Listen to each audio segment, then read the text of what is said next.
గత 12 సంవత్సరాలుగా ఏవైతే ప్రజలకు చెప్తా ఉన్నామో అది చేసి చూపిస్తున్నటువంటి బడ్జెట్. గత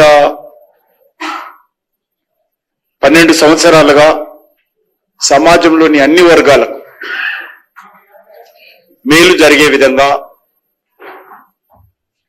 ఈ యొక్క బడ్జెట్ ప్రవేశపెట్టడం జరిగింది.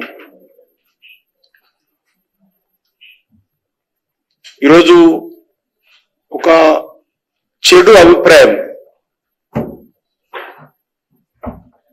ప్రజల్లో బడ్జెట్ అంటే ఉచితాలు ప్రవేశపెట్టడమే బడ్జెట్ అనే విధంగా ఆలోచన చేస్తా ఉన్నారు.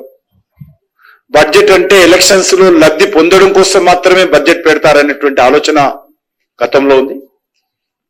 ఆ రకంగా అన్ని పార్టీలు కూడా ప్రయత్నం చేస్తా ఉన్నాయి.